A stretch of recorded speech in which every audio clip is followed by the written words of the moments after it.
भगवान श्री कृष्ण के सिर पर मोर पंख धारण करने का रहस्य। एक बार की बात है, माता सीता जंगल में पानी की तलाश में भटक रही थी। प्यास से अति व्याकुल इधर से उधर कंठ सूखे जा रहा था और माता की तलाश खत्म होने का नाम ही नहीं ले रही थी। जब एक मोर ने यह देखा तो वह बहुत व्यथित हुआ। माता की परेशानी मैं कैसे दूर करूं? यही विचार उसे बेचैन करे जा रहा था। मोर को जल के सरोवर का पता था। अचानक ख्याल करता है कि यदि मैं नाचूं तो शायद माता का ध्यान थोड़ी देर के लिए ही सही पर पानी से हटा पाऊंगा। मोर ने पंख फैलाए और नाचने लगा। माता सीता ने देखा और कहा, अद्भुत, बहुत सुंदर। माता नृत्य देख भाव विभोर हो गई, प्यास भूलकर नृत्य में खो गई।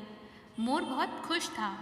मर्यादा पुरुषोत्तम की अर्धांगिनी जगत माता सीता मेरे नृत्य से प्रसन्न हुई और कुछ देर के लिए प्यास की तड़प को भूलकर मुस्कुरा उठी। मोर ने सोचा, यदि मैं पंख गिरा दूं तो माता और भी प्रसन्न होंगी। मोर ने एक पंख गिराया। माता सीता ने कौतूहलवश पंख उठाया। वाह, सुंदर, अति सुंदर। मोर सरोवर की ओर चलता रहा और पंख गिराता रहा। माँ सीता भी पंख उठाती रही और प्यास को भूल इस खेल में मशगूल हो गई। मोर अपनी किस्मत पर नाज कर रहा था कि मैं माँ सीता के कुछ काम आया। अहो भाग्य मेरे, माँ सीता ने अपने हाथों में मेरे पंख उठाए हुए हैं।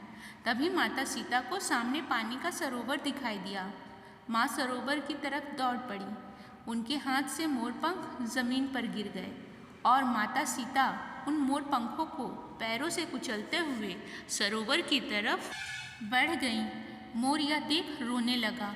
कुछ देर पहले जो स्वप्न वह देख रहा था वो छिटककर बिखर गया, जैसे टूट गया हो। मोर विलाप कर ही रहा था कि अचानक वहाँ माता सीता को खोजते हुए श्री राम आ गए। भगवान ने मोर को विलाप करते देखा, फिर नीचे पड़े माता सीता के पैरों तले कुचले पंखों को देखा तो सारा माजरा समझते देर न लगी। भगवान श्री राम ने एक एक कर वो पंख उठाए और मोर से निवेदन किया कि आप अब अश्रु मत बहाइए। मेरी अर्धांगिनी से जो गलती हुई है उसे क्षमा करें। मैं तो वनवासी हूँ, अभी इन पंखों को धारण नहीं कर सकता, लेकिन एक वादा करता हूँ कि मैं अपने अगले अवतार में ये जो पैरों तले कुचले तेरे पंख हैं इनको अपने मस्तक पर धारण करूँगा।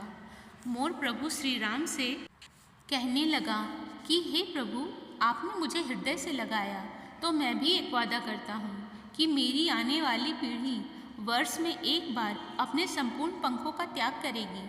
आपने देखा होगा कि मोर साल में एक बार अपने सारे पंख त्याग देता है।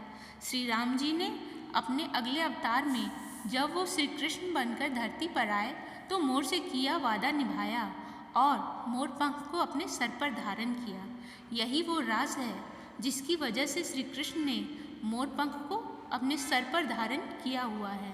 मित्रों, ऐसी ही पौराणिक कहानियाँ सुनते रहने के लिए हमारे चैनल को सब्सक्राइब करना ना भूलें और कमेंट में जय श्री कृष्ण अवश्य लिखें। धन्यवाद।